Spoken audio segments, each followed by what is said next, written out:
I took a flower of this plant, Batten Alba, from my backyard in Florida, and I decided to put it under the microscope.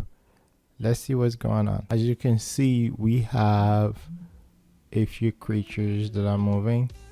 I have no idea what they are. They move so fast. I don't think these guys are worms, so maybe they could be ants, or not sure. They're moving really fast.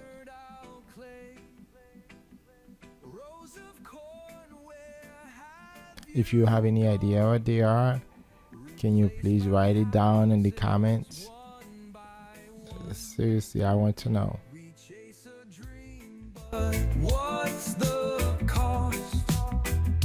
Precious soil.